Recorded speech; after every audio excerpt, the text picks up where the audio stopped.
Hello, hi everyone, this is Neha Saini in front of you. So जैसा कि हमने हमारा लास्ट जो टॉपिक था वो था लेमीज थ्योरम। लेमीज थ्योरम में मैंने आपको बताया था कि लेमीज थ्योरम सिर्फ वहीं पर ही अप्लाई हो सकती है जहां पर थ्री फोर्सेस हों और तीनों ही किसमें हों, इक्विलिब्रियम पोजीशन पर हों। अगर वो इक्विलिब्रियम में नहीं है तो वहां पर लेमीज थ्योरम अप्लाई नहीं हो सकती है।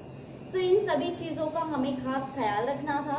बहुत ही इजी सा हमने वहाँ पर डेरिवेशन भी किया था लेमीज का, जिसमें हमारे पास लास्ट में एक रिजल्ट आया था जिसका यूज़ करके हमें आज करने हैं न्यूमेरिकल्स। जी हाँ, आज हमारे जो टॉपिक होने वाले हैं वो होने वाले हैं लेमीज थ्योरम पर न्यूमेरिकल्स।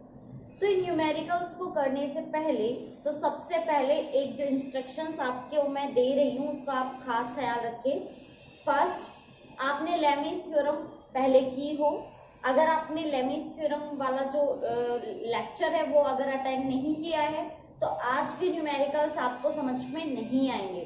सो मैं आपको रिक्वेस्ट करती हूँ सबसे पहले आप लोग लेमीज थ्योरम कीजिए, देन उसके बाद ये लेक्चर कीजिएगा, क्योंकि टोटली लेमीज थ्योरम का जो लास्ट रिजल्ट हमारे पास आया था उसी पर बेस्ड हमारे ये न्यूमेरिकल्स हैं। ठीक है। सेकंड, अगर आपको साइन कोस टेन इन सब की ट्रिग्नोमेट्रिक वैल्यूज नहीं पता हैं तो भी आज की क्लास आपको थोड़ी सी दिक्कत दे सकती है। वैसे तो ये बात मैं आपको सभी क्लासेस में बोलती हूँ कि बेटा आपको ट्रिग्नोमेट्रिक वैल्यूज को लर्न करना ही पड़ेगा, कंपल्सरी है। किसी ऐसा तो है नहीं कि किसी एक चैप्टर में ये वैल्यूज आती हैं, सभी में न्यूमेरिकल्स आएंगे और सभी में ही ट्रिग्नोमेट्रिक वैल्यूज पूछी गई हैं। डायरेक्टली या इनडायरेक्टली आपसे पूछा तो जरूर गया है, लास्ट में आपको वैल्यू पुट करनी होती है, तो आपके लिए बेस्ट होगा एक बार ट्रिग्नोमेट्रिक वैल्यूज को लर्न कर लो।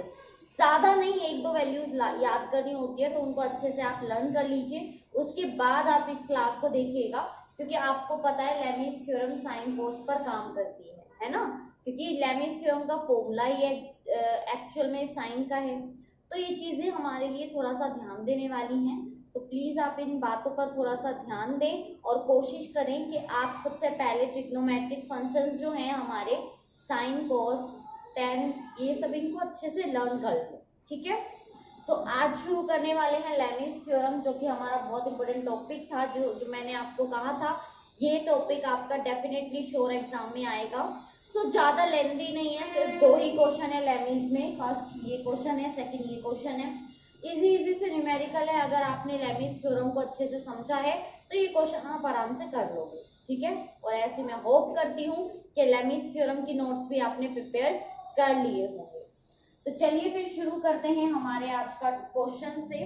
न्यूमेरिकल्स कराने हैं आज हमें, तो सबसे पहले आप लोग यहाँ पर स्टेटमेंट को देख लीजिए कि आपको स्टेटमेंट यहाँ पर समझ में आ रही है या नहीं।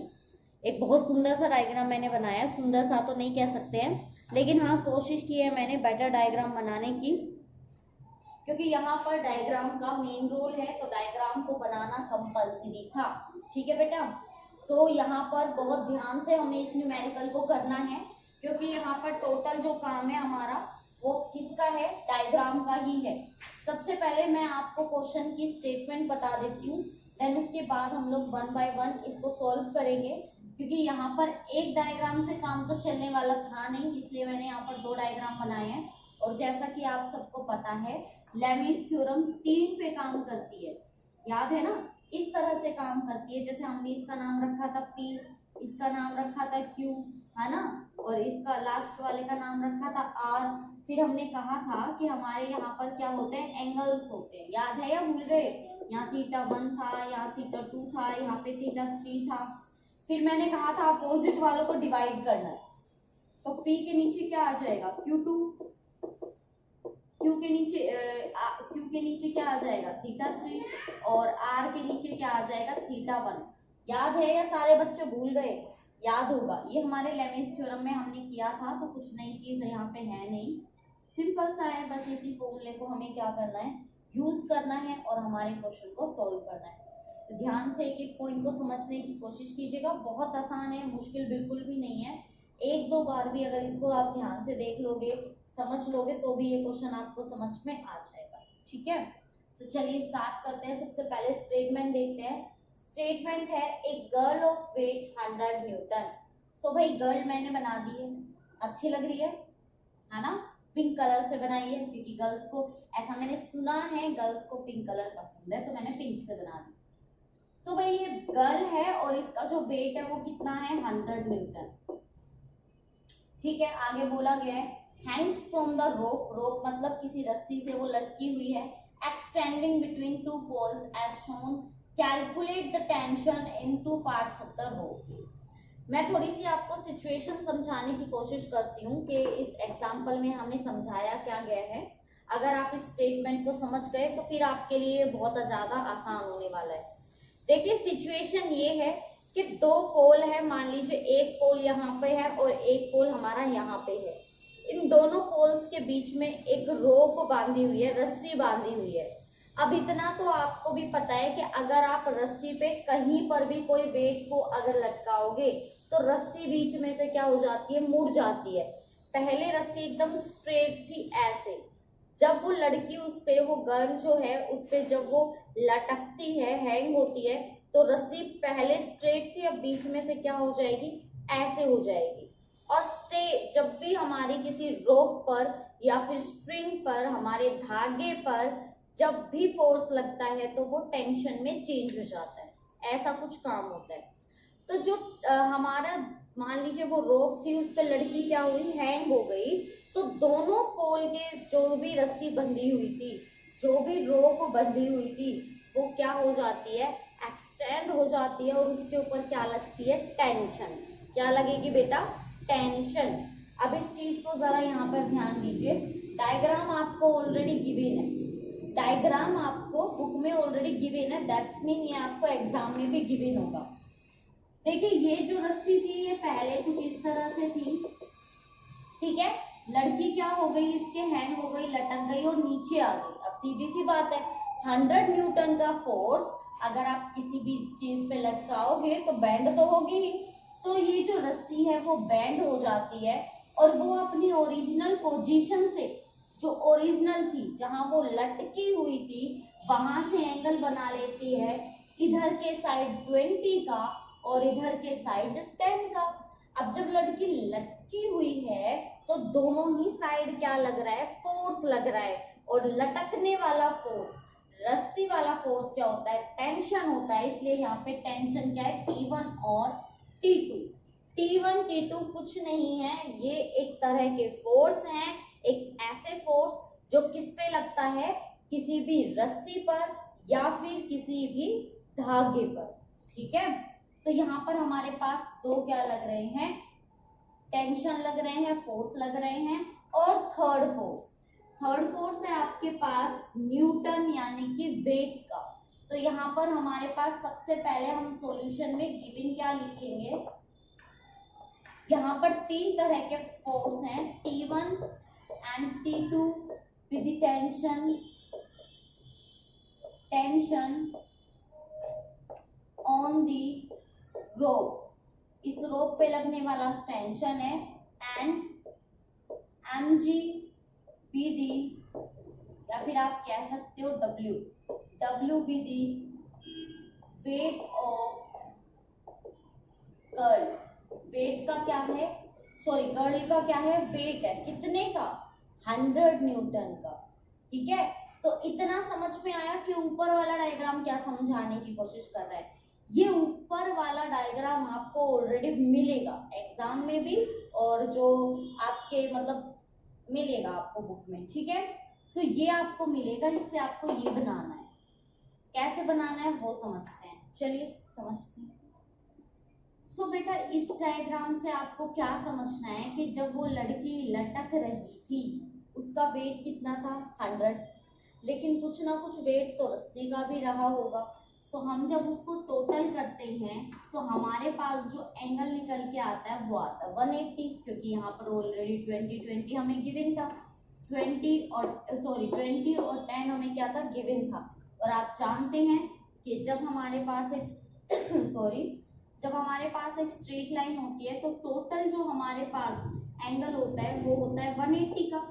अब 180 में से 20 यहाँ डिवाइड हो गया, 10 यहाँ डिवाइड हो गया, तो बेटा सिंपल सी बात है 180 में से 30 माइनस करोगे तो कितने का बचेगा, 150 का। पहले मुझे ये बताओ 150 कैसे आया, वो समझ में आया या नहीं। पहले आप इस चीज को यहाँ पर फोकस कीजिए कि यहाँ पर जो मैंने ये 150 लिखा हुआ है ऊपर दो लाइन के बीच में, जो हमने एंगल लिखा हुआ है, क्या आपके वो समझ में आया कि ये एंगल एक्चुअल में क्यों आया है? क्योंकि जब हमारे पास कोई भी एक लीनियर लाइन होती है तो उसके बीच का एंगल कितना होता है, 180 होता है टोटल, और हमें 20 और 10 ऑलरेडी गिवन था, तो हमारे पास कितने का बचा, हमारे पास बचा ये 150। ये समझ में आया सबको? सेम ऐसा ही कॉन्सेप्ट जब आप यहाँ पे लगाओगे तो हमारे पास यहाँ पे आ जाएगा 100 और यहाँ पे आ जाएगा 110। अब ये दिमाग आपको खुद को लगाना है कि किस तरह से ये सारा का सारा काम होता है। ठीक है, ये इरेज कर दूं, ये सिर्फ मैंने आपको ये समझाने के लिए बताया है कि यहाँ पर जो 180 आया है वो क्यों आया है, उसी तरह से बाकी के कॉन्सेप्ट है। क्लियर?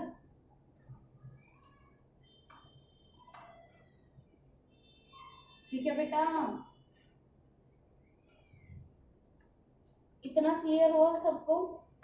ठीक है, ये हमारा कितना आ गया, 110 आ गया, और ये हमारा कितना आ गया, 100 आ गया। सिंपल है, ज्यादा मुश्किल बिल्कुल भी नहीं है, इतना कुछ कंफ्यूज होने वाला यहाँ पर कुछ था नहीं। तो भाई ये हमारे पास हो गया, टोटल हमारे समझ में भी आ गया, कोई दिक्कत नहीं है। अब चलते हैं हमारे इस सॉल्यूशन पे। सो अब हमें यहाँ पर अप्लाई करना है लेमीज थ्योरम। अब जिसको लेमीज थ्योरम आती है वो तो फटाक से कर देगा, और जिसको नहीं आती बेटा वो बैठे रहो। तो हम अपने हथियारों को तैयार कर लेते हैं, अपने सभी चौक वोक ले लेते हैं। आप भी अपनी नोटबुक वोटबुक जो भी आपको लेना है फटाफट से निकाल लीजिए, पेन निकाल लीजिए, क्योंकि अब मैं आपको कराने वाली हूँ इसका आंसर, क्योंकि आपको देखना है किस तरह से हम इस तरह के क्वेश्चन को सॉल्व कर सकते हैं। लेमीज पर आए हुए जितने भी हमारे न्यूमेरिकल्स है वो कैसे सॉल्व होंगे। तो चलिए शुरू करते हैं। So according to Lami's theorem, so Lami's theorem के अकॉर्डिंग हम जानते हैं भाई फोर्स T1, ये T1 लगने वाला फोर्स है, कितने एंगल पे, साइन 100 पे। कितने पे, क्योंकि ये अपोजिट डायरेक्शन में होगा, ये T1 है ना, T1 T2 wait, T1 T2 और ये वेट तो सब अपने अपोजिट में है, तो T1 साइन 100, T2 कितना हो जाएगा, वो होगा हमारा साइन, जल्दी जल्दी बताओ बेटा, T2 कहाँ है, T2 यहाँ है, तो T2 कितने पे आएगा, T2 आएगा हमारे यहाँ पर, जल्दी से बताओ, हाँ भाई जल्दी जल्दी बताओ, जल्दी से कितने पे आएगा, जल्दी बताओ कितने पे आएगा। 20 कॉमन है ना, एंगल देखना है हमें, तो कितने पे आएगा, साइन 20 पे आएगा, क्योंकि ये वाला 20 है। अब T3 बताओ मुझे जल्दी से, T3 तो है ही नहीं, T3 नहीं है, वेट है, तो वेट बताओ मुझे अपोजिट डायरेक्शन कितने पे आएगा, जल्दी बताओ कितने पे आएगा भाई, जल्दी बताओ कितना कितना आएगा और कितना नहीं आएगा। अब भी निकालना आया है, नहीं आया, अपोजिट डायरेक्शन का। सो हम इसको क्या लिख सकते हैं, जल्दी बताओ भाई, हमारा जो वेट है वो इसके अपोजिट है, कितना दे रखा है, जल्दी बताओ कितना दे रखा है, कैसे लिख सकते हो इसको, कॉमन सी बात है ना बेटा, इसके अपोजिट है तो 150 आएगा, सोचने की ज्यादा बात ही नहीं थी। सॉरी, यहाँ साइन 150, इस बात को थोड़ा सा दोबारा समझो, ये एंगल से क्लियर। हमने कहा T1, सो भाई T1 के अपोजिट कौन, 10, T2 के अपोजिट कौन, 20, वेट के अपोजिट कौन, 150। इतनी सी बात समझ में आई, ये कैसे लिखा मैंने ये समझ में आया। लेमीज थ्योरम का फॉर्मूला साइन की वैल्यू में होता है, लेकिन मैंने ये कैसे लिखा है वो समझ में आया, ये चीज मेन थी हमारे पास, ये लिखना मेन था। अब तो आगे का सारा बच्चों वाला खेल है, सच्ची बता रही हूँ, बाकी सारा बच्चों वाला खेल है। जस्ट क्या करना है हमें, देखो बेटा, नेक्स्ट स्टेप में T1 अपॉन में cos कोस नहीं, फिलहाल साइन में ही लिखना है इसको। तो क्या हो जाएगा हमारा साइन, और इस 100 को मैं लिख सकती हूँ 19 + 10, ठीक है, easy, is equal to T2। T2 भैया कितना हो जाएगा, साइन कितना 20 है ना, ये 20, तो 20 को कैसे लिख सकते हो भैया, 20 को कैसे लिख सकते हो यहाँ पे? सो इसको कुछ तरीके से तो नहीं लिख सकते, 90 + 20 जरूर लिख सकते हैं, 9, क्योंकि ये थीटा है ना, तो 90 + थीटा, तो कितना हो जाएगा 20।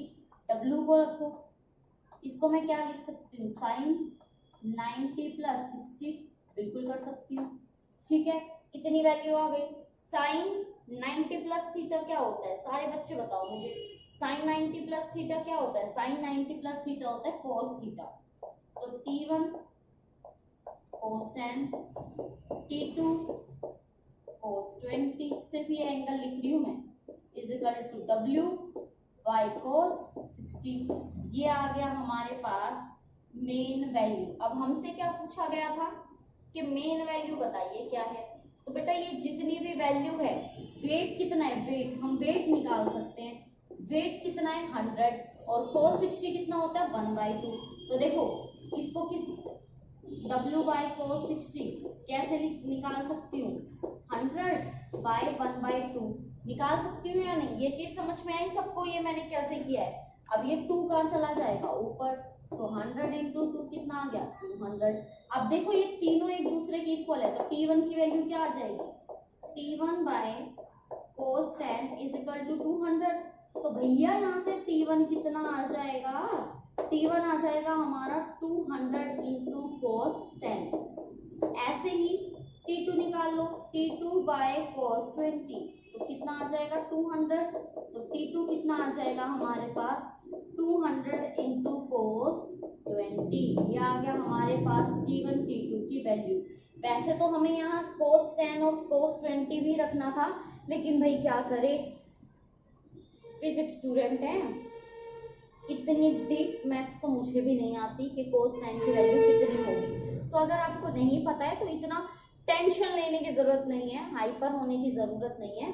अगर आपको यहाँ cos 10 और cos 20 की वैल्यू नहीं पता है, यहीं तक कर दीजिए, आपको मार्क्स जो है कंप्लीट मिलेंगे, कोई भी आपका मार्क्स काटेगा नहीं। सो ऐसी टेंशन नहीं लेनी है कि हमें तो ये आता ही नहीं है, हमें पता ही नहीं है। हमसे पूछा था कि टेंशन की वैल्यू बताओ, हमने T1 T2 निकाल दी है, सिर्फ हमें cos 10 और cos 20 नहीं पता है, तो हम इसका फाइनल रिजल्ट यहाँ पर नहीं निकाल सकते हैं। तो कोई बात नहीं बेटा, इतना तो चलता है, इतनी कुछ टेंशन लेने की हमें जरूरत नहीं है। बेटा जिसको ये जो T2 की जो वैल्यू ये नहीं दिख रही है ना, तो मैं यहाँ लिख देती हूँ, देखो यहाँ तक तो आपको दिख रहा होगा ना। सो T2 मैं आपको बता देती हूँ, T2 कैसे निकालोगे, T2 बाय cos 20, ये हमारे 100 के इक्वल है, तो T2 कितना आ जाएगा 100 × cos 20। सिंपल T1 की तरह ही है और कुछ भी नहीं है। सिर्फ आपको एक बार ये फॉर्मूला अप्लाई करना आना चाहिए कि किस तरह से आप लोग लेमीज थ्योरम को अप्लाई करते हैं। जस्ट लेमीज थ्योरम का फॉर्मूला लिखना है, उसको cos में चेंज करना है, और फिर उसके बाद जो भी आपका एंगल है वो रखिए। वेट आपको गिवन है, cos 60 की वैल्यू आपको पता है, और उसको सोल्व करिए, और बाकी का काम तो आप देख ही चुके हैं कितना आसान है। मैं ये तो बिल्कुल भी नहीं कहूंगी कि बहुत ही मुश्किल है, या फिर मैं ये तो बिल्कुल नहीं कहूंगी कि बहुत ही ज़्यादा आसान है। हाँ ये ज़रूर कहूंगी कि भाई मेहनत से ही आएगा, बिना मेहनत के नहीं आएगा, लेकिन इतना भी टफ नहीं है कि आप उसको कर ना पाओ। सो कोशिश कीजिएगा, इस क्वेश्चन को आप अपनी नोटबुक में भी लिखें, और साथ साथ इसकी प्रैक्टिस भी करें, कम से कम 2 बार इसकी प्रैक्टिस ज़रूर करें, क्योंकि लेमीज थ्योरम बहुत ज़्यादा इंपॉर्टेंट है, एग्जाम में आ सकती है। अब लेमीज थ्योरम छोटी सी है, तो उसको 3 मार्क्स में दे नहीं सकते, 2 मार्क्स का वो क्वेश्चन नहीं है, तो कॉमन सी बात है आपको न्यूमेरिकल और डेरिवेशन दोनों एक साथ देंगे। और लेमीज थ्योरम का सिर्फ 2 ही क्वेश्चन है, एक ये है, एक ये क्वेश्चन बिल्कुल डिफरेंट टाइप का है, बिल्कुल अलग अलग। सो लेमीज पे तो यही है, तो एक क्वेश्चन पे तो आप प्रैक्टिस कर ही सकते हो, आपका एक टॉपिक कंप्लीट हो जाएगा विद डेरिवेशन विद न्यूमेरिकल्स। तो एक लौता न्यूमेरिकल है, इसकी भी इज्जत रख लीजिए और इसको अच्छे से कर लीजिएगा, प्रैक्टिस भी और अपनी नोटबुक में भी, ठीक है। तो यहाँ पर हमारा फर्स्ट क्वेश्चन कंप्लीट होता है। अब हम देखते हैं हमारा सेकंड क्वेश्चन। आप एक बार स्टेटमेंट को रीड कर लीजिए। सेकंड क्वेश्चन की स्टेटमेंट में हमें क्या बताया गया है, देन उसके बाद मैं आपको कराती हूँ सेकंड क्वेश्चन। आप देख सकते हैं सेकंड क्वेश्चन के स्टेटमेंट के बाद मैंने सॉल्यूशन में भी कुछ लाइंस लिख रखी हैं, क्योंकि इतना टाइम होता नहीं है ना, मैं आपको समझाने में ज़्यादा टाइम लगाना चाहती हूँ बजाय लिखने के, इसलिए मैंने पहले से ही लिख लिया है। समझा मैं दूंगी साथ साथ, ऑफ कोर्स बिना समझाए तो कोई चीज़ आएगी नहीं, है ना। तो फटाफट से इसको एक बार रीड कर लेते हैं, देन उसके बाद स्टार्ट करते हैं इसका सॉल्यूशन कि इसको सोल्व कैसे करना है। बहुत इजी न्यूमेरिकल है, एक बार में ही आ जाएगा, इस बात की गारंटी मेरी है। ये फिर स्टेटमेंट देखते हैं क्वेश्चन की, देन उसके बाद सोल्व करेंगे हमारे क्वेश्चन को। तो यहाँ पर स्टेटमेंट में हमें गिवन है a load of 5 kg is suspended by a metallic string. Load of 5 kg, 5 kilogram का वेट है, उसको लटकाया गया है मेटेलिक स्ट्रिंग, एक लोहे का वायर है, स्ट्रिंग मतलब तार है, धागा है, धागा तो हो नहीं सकता लोहे का, तार ही होगा। फ्रॉम ए फिक्स्ड सपोर्ट, एक फिक्स्ड सपोर्ट के साथ उसको लटकाया गया है। A force F is applied on load in a horizontal direction, एक लोड लगाया गया है, एक फोर्स लगाया गया हॉरिजॉन्टल डायरेक्शन में जिसका नाम है F, थ्रू एन एंगल, एक एंगल पर, एंगल 60 है, फ्रॉम इट्स रेस्ट पोजीशन, और वो जो ऑब्जेक्ट है वो रेस्ट पोजीशन में है। Find the value of F, हमें बोला गया है जल्दी से फाइंड करके बताइए कि जो वैल्यू है F की वो क्या होगी। क्वेश्चन बहुत अच्छा है, रियल में बहुत अच्छा क्वेश्चन है। तो चलिए फिर क्वेश्चन को शुरू करते हैं समझना। सबसे पहले तो मैं यहाँ पर आपको एक डायग्राम बना के दिखा देती हूँ कि एक्चुअल में हुआ क्या, मतलब किस तरह से लोड रखा गया, किस तरह से जो हमारे पास ऑब्जेक्ट है उसके ऊपर फोर्स अप्लाई हुआ, इन सारी चीज़ों को हमें क्या करना है, ध्यान देना है। तो देखो बेटा, हमारे पास क्या था, इस तरह का एक फिक्स्ड सपोर्ट थी, ठीक है। फिर क्या कर दिया गया, उस पे एक फोर्स लगा दिया गया, यानी कि हमारे पास ये बॉडी थी, मान लेते हैं कि इस सपोर्ट के साथ यहाँ पर एक मेटेलिक स्ट्रिंग से एक बॉडी है उसको लटकाया गया है, ठीक है। अब क्या कहा है कि इसके ऊपर एक फोर्स अप्लाई किया है। जब उस हॉरिजॉन्टल डायरेक्शन क्या होती है बेटा, हॉरिजॉन्टल डायरेक्शन होती है ये, ऐसे वाली डायरेक्शन को हॉरिजॉन्टल डायरेक्शन बोलते हैं। तो अगर मैं इसके ऊपर, इस ऑब्जेक्ट के ऊपर हॉरिजॉन्टल डायरेक्शन में फोर्स अप्लाई करूंगी तो ये ऐसे पुश होने के बाद सरक के कहाँ जाएगा, आगे। तो मैं ऐसा मान लेती हूँ कि ये सरकने के बाद यहाँ पर आ गया। तो अगर मैं इन सब को मिलाऊं आपस में तो ये कुछ इस तरह से ट्रायंगल बन जाएगा, बनेगा या नहीं। तो मान लो इस सपोर्ट को मैंने नाम दे दिया A, और एंगल कितना दिया गया है हमें, यहाँ पर एंगल है 60, तो इनके बीच में एंगल हुआ हमारे पास 60, इसका नाम दे देते हैं B, और ये हो गया हमारा C। तो इस तरह से हमारे पास एक ट्रायंगुलर हो जाता है, ट्रायंगल बन के तैयार हो जाता है। अब ये धागा है जो मेटेलिक स्ट्रिंग है, उसके ऊपर एक टेंशन लग रही होगी, और फोर्स हमने किस डायरेक्शन में अप्लाई किया, इस डायरेक्शन में। भाई मैंने इस ऑब्जेक्ट पे उस डायरेक्शन में फोर्स अप्लाई किया, तभी तो ये बॉडी सरक के यहाँ आई ना, अदरवाइज आती नहीं। तो फोर्स की डायरेक्शन क्या हुई, ये वाली। इतनी बात समझ में आई बेटा। देन उसके बाद क्योंकि ये इसका कुछ ना कुछ वेट है, तो वेट कहाँ जाएगा, नीचे की तरफ जाएगा। ये हमारा क्या हो गया, वेट, जो कि क्या हो जाएगा, mg हो जाएगा, ठीक है। अब आप देख सकते हो फोर्स और mg के बीच में 90 का एंगल है। देखो अच्छे से, ये हमारा डायग्राम यहाँ कंप्लीट हो चुका है। तो सबसे पहले तो आप इस डायग्राम को समझिए। देखिए डायग्राम मैंने कैसे बनाया है, क्या आपको डायग्राम समझ में आ रहा है, क्या ये समझ में आया किस तरह से हमने इसको डिफाइन किया है, किस तरह से हमें यहाँ पर वैल्यूज को लेना है। ए कहाँ से लिया, एक ए जो है, मान लीजिए मैं आपको करके दिखाती हूँ। मान लीजिए कि हमारे पास पेन है, ये हमारे पास सपोर्ट है, और इस सपोर्ट के पास हमने ऐसे किसी ऑब्जेक्ट को क्या किया है, धागे से लटकाया है। ये हमारी मेटेलिक वायर है। मेटेलिक वायर मतलब जिससे लटका हुआ है, जो बॉडी है वो लटकी हुई है, ठीक है। मान लीजिए यहाँ पर एक बॉडी का वेट है, मैंने हॉरिजॉन्टल डायरेक्शन में इस पे फोर्स लगाया।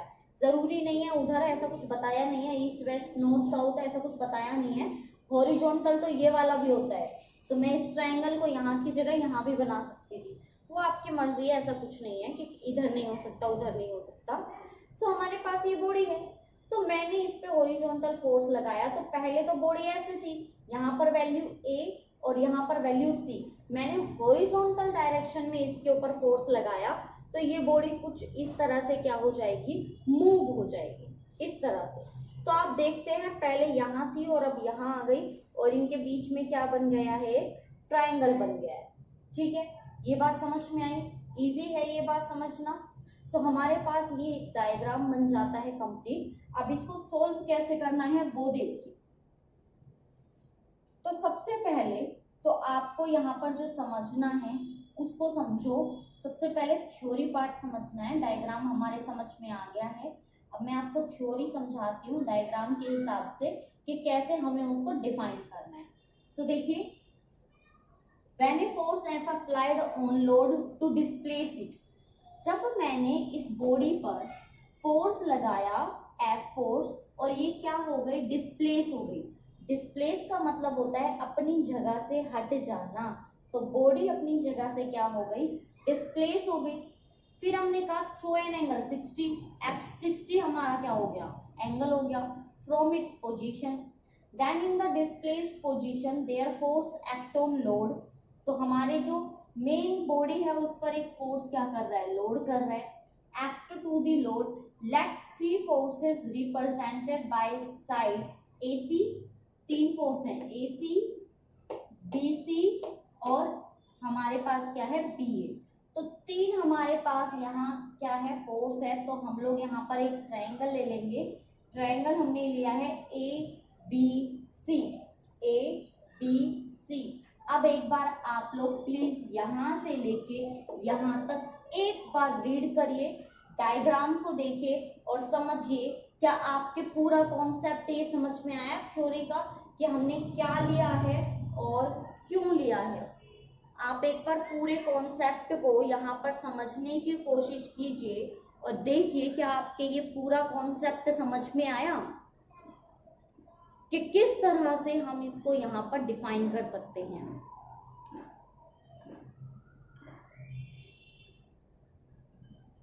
इजी है ना? ठीक है बेटा, करें इसको सोल्व। चलिए अब आते हैं हमारे मेन टर्म पे। सो हमें यहाँ पर करना क्या है, हमें फाइंड करना है F। ठीक है, हमें क्या फाइंड आउट करना है, F। सो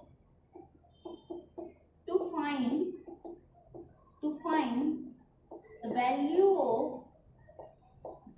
of F, हमें वैल्यू लेनी है F की। बहुत आसान है, सभी वेक्टर क्वांटिटी को एक साथ लेना है। तो जरा ध्यान से देखिएगा। देखो हमारे पास एक वेट है mg, किसके इक्वल है? अगर आप देखेंगे तो mg वेट जो है वो AC के क्या है, पैरेलल। तो मैं इसके नीचे क्या लिख सकती हूँ, AC। क्यों लिखा वो समझ में आया?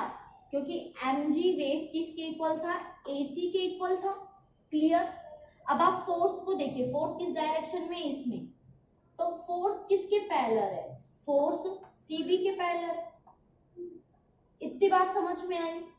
क्लियर है बेटा? क्या किया है मैंने mg को पैरेलल लिया है AC के, जो कि पैरेलल है, तो सिंपल सी बात है आएगा। उसके बाद मैंने जो वैल्यू ली है वो ली है F की, F इक्वल है हमारे CB के, तो वो ले लिया। अब देखिए अब क्या है हमारे पास, टेंशन T, वो तो कॉमन है, उसकी वैल्यू तो AB ही है। तो ये चीज समझ में आई, ये तीनों फोर्सेस मैंने कैसे रखे, इतना क्लियर है। दूसरी बात बेटा, फोर्स जो है वो हमारा किससे बैलेंस्ड है, mg से बैलेंस्ड है। किससे है, mg से। तो फोर्स की वैल्यू क्या होगी हमारे यहाँ से, डायग्राम से देखिए। तो डायग्राम से जब आप इस कंप्लीट को देखते हैं तो कितना आएगा, CB by AC, by CB और AC, क्योंकि परपेंडिकुलर डिस्टेंस है। इसको इजीली हम लोग यहाँ से समझ सकते हैं। यहाँ पर ऐसा कुछ भी नहीं है जिसको आप ना समझ पाओ। ठीक है, तो अब देखो ये तो हो गया हमारा mg। ठीक है भाई, CB बाई AC क्या होता है, CB बाई AC, CB क्या है हमारे पास, बेस, और AC हमारे पास क्या है, परपेंडिकुलर। तो भाई बेस बाय परपेंडिकुलर कितना होता है, tan थीटा कितना होता है, tan थीटा। और भैया हमें तो यहाँ पर tan गिवन है, थीटा 60 गिवन है, हाँ या ना। इसको देखिए एक बार, कंप्लीट इतनी सी चीज हमें समझ में आई, इजी है। यहाँ पर ज्यादा कुछ टफ ऐसा काम हमने किया नहीं है जो हमारे समझ में ना आए, ठीक है। इतनी सी चीज समझ में आई आपके, पक्का। यानी कि mg जो है उसको हम क्या कर सकते हैं, यहाँ से सोल्व कर सकते हैं और किसकी वैल्यू निकाल सकते हैं, हमारे फोर्स की। इतनी सी बात क्लियर है, हाँ भाई। अच्छा एक चीज हमारी यहाँ पे गड़बड़ हो गई, क्या कि हम लोग mg को ले रहे थे फोर्स की वैल्यू, तो यहाँ पे मल्टीप्लाई आएगा ना, इक्वल थोड़ी ना आएगा, दो दो इक्वल थोड़ी ना आएंगे, एक ही तो आएगा। क्योंकि फोर्स क्या होता है, mg, जो कि उसका वेट है, और हमारे पास बाकी के जितने दो साइड्स पे फोर्स लग रहा है उतना। तो भाई मास तो हमें कितना गिवन है, मास की वैल्यू हमें गिवन है कहीं पे, हाँ 5 kg, 5, और जी हमारा कितना होता है 9.8। और किस किस बच्चे को ये नहीं पता कि tan 60 कितना होता है, जल्दी से अब ये बता दो tan 60 की वैल्यू क्या होती है। मैं नहीं करा रही क्वेश्चन जब तक मुझे आंसर नहीं मिलेगा, कमेंट करो, चाहे आप लोग कहीं पर भी बैठे हो और कभी भी इस क्वेश्चन को कर रहे हो, आपको इसका क्या बताना है, मेन वैल्यू, कि इसका आंसर कितना होगा, जल्दी बताओ। नहीं पता, वेरी गुड, शाबाश, वेरी गुड। हमारे पास इसकी वैल्यू होगी 1.732। अब इतना तो आप लोग सोल्व कर सकते हो, ये तुम्हारा होमवर्क है, ये आपका होमवर्क है। कंप्लीट जो फिजिक्स का क्वेश्चन था, जो सोल्व कराना था, जो समझाना था, वो मैं समझा चुकी हूँ। बिना होमवर्क दिए तो मेरे भी दिल को सुकून नहीं मिलता, होमवर्क तो मुझे देना था। सो ये होमवर्क है आपका, इसको सॉल्व कर लीजिएगा। आपके पास f की वैल्यू आ जाएगी, हमसे f की वैल्यू ही पूछी गई थी, ठीक है। सो यहाँ पर हमारे दोनों क्वेश्चन खत्म हो जाते हैं, फिनिश हो जाते हैं। ये वाला क्वेश्चन वैसे लेमीज पर ही है, लेकिन लेमीज का इसमें कुछ थ्योरम यूज हुई नहीं है, तो आप लोग ज़्यादा टेंशन मत लीजिएगा। लेमीज से रिलेटेड जो न्यूमेरिकल्स आएंगे ना आपके, वो इसी से ही आएंगे, इसी टाइप से। तो आपको जस्ट ये सोल्व करना आना चाहिए। अगर आपको ये सोल्व करना आता है देन उसके बाद आप इस टाइप के कोई भी न्यूमेरिकल्स इजीली कर लेंगे। और कोशिश कीजिएगा इन न्यूमेरिकल्स को दोनों को अच्छे से आप कर लें, क्योंकि लेमीज की थ्योरम जो है वो इम्पोर्टेंट है, एग्जाम में आ सकती है, और अकेली तो आएगी नहीं, कुछ ना कुछ उसके साथ आपको न्यूमेरिकल्स जोड़ के दिया जाएगा। सो कोशिश कीजिएगा इन दोनों ही थ्योरम को आप लोग बहुत अच्छे से करें, बहुत अच्छे से नीट एंड क्लीन तरीके से समझ कर प्रैक्टिस कर कर अपनी नोटबुक में लिखें, और कोशिश कीजिएगा प्रैक्टिस भी कर लें। सो यहाँ पर मेरा काम फिनिश हो जाता है। ऐसी होप मैं करती हूँ कि दोनों ही क्वेश्चन आपको समझ में आ गए होंगे। एक बार बेटा प्रैक्टिस कर लेना, आपकी प्रैक्टिस मेरे कराने से ज़्यादा ज़रूरी होती है, ठीक है। सो मेरे कराने का फ़ायदा जब होगा जब आप प्रैक्टिस करोगे, और आप प्रैक्टिस करोगे, आप मेहनत करोगे, तो मुझे बहुत खुशी होगी, सच्ची में बहुत खुशी होगी। तो कोशिश कीजिए अच्छे से इसकी प्रैक्टिस करो, अच्छे से इन दोनों क्वेश्चन को आप लोग अपनी नोटबुक में नोट डाउन कर लो और इसके नोट्स बना लो। मैं हट जाती हूँ और जल्दी से एक बार इसका स्क्रीनशॉट ले लीजिए। आप स्क्रीनशॉट लेंगे तभी तो इसको लिखोगे ना, तो मैं अब इसको इरेज कर देती हूँ, मेरा काम यहाँ पर हो जाता है फिनिश। आप देखते हैं कि आप कितनी जल्दी इनके नोट्स बनाते हैं और कितनी जल्दी आप इसको कंप्लीट करते हैं, कितनी जल्दी प्रैक्टिस करते हैं। मेरा तो काम हो चुका है यहाँ पे खत्म, आपका काम होता है यहाँ पे शुरू। मेरी तरफ से लेमीज थ्योरम होती है कंप्लीट। तो बच्चा लोग लेमीज थ्योरम फिनिश, अब आपका काम है, बाकी का काम मैं आप पे छोड़ती हूँ। अच्छे बच्चों की तरह सारा का सारा काम पूरा कर लीजिएगा। मैं मिलूंगी आपको नेक्स्ट लेक्चर में, नेक्स्ट वीडियो में, नए टॉपिक के साथ, जिसमें हम लोग रिजल्टेंट निकालना सीखेंगे एक सर्कुलर रिंग में। बहुत इंपॉर्टेंट और बहुत इंटरेस्टिंग टॉपिक होने वाला है। आप सब ने व्हीकल चलाए होंगे, किसी ने साइकिल, किसी ने कार, किसी ने स्कूटी, किसी ने बाइक, सबने कुछ कुछ चलाया होगा। तो किस तरह से आपका पहिया घूमता है, सब पर बात करेंगे। तो बात की बात है, पहले आज आप इसको कंप्लीट कीजिए, अपना वर्क कंप्लीट कीजिए। चलिए तो फिर अब मुझे अलविदा दीजिए। उससे पहले छोटा सा टास्क, अगर आपने अब तक चैनल को सब्सक्राइब नहीं किया है तो प्लीज चैनल को सब्सक्राइब कर दीजिए, चैनल को शेयर कर दीजिए अपने दोस्तों के साथ, और कमेंट करके बताना ना भूलें कि आपको लेक्चर्स कैसे लग रहे हैं। यहाँ पर हम लोग कोशिश में हैं कि आपको कंप्लीट कोर्स कराएं, एक भी क्वेश्चन ना छोड़ें, एक भी टॉपिक ना छोड़ें, एक भी कॉन्सेप्ट ना छुड़वाएं, एक एक मतलब सब कुछ आपको कंटेंट यहीं पे मिल जाए, आपको कहीं और जाने की ज़रूरत ही ना हो। सो कोशिश तो रही है, बाकी आप सबके ऊपर है, आप जितना प्यार देंगे वो भी हमारा मन करेगा और ज़्यादा मेहनत करने का। तो ये तो आपके ऊपर है, आप कितना ज़्यादा प्यार देते हो। और प्यार देने का तरीका एक ही है, चैनल को सब्सक्राइब कीजिए, शेयर कीजिए और कमेंट करके बताइए कि आपको वीडियोस कैसी लगी। तो चलिए फिर मिलेंगे नेक्स्ट वीडियो में, तब तक के लिए बाय बाय, टेक केयर।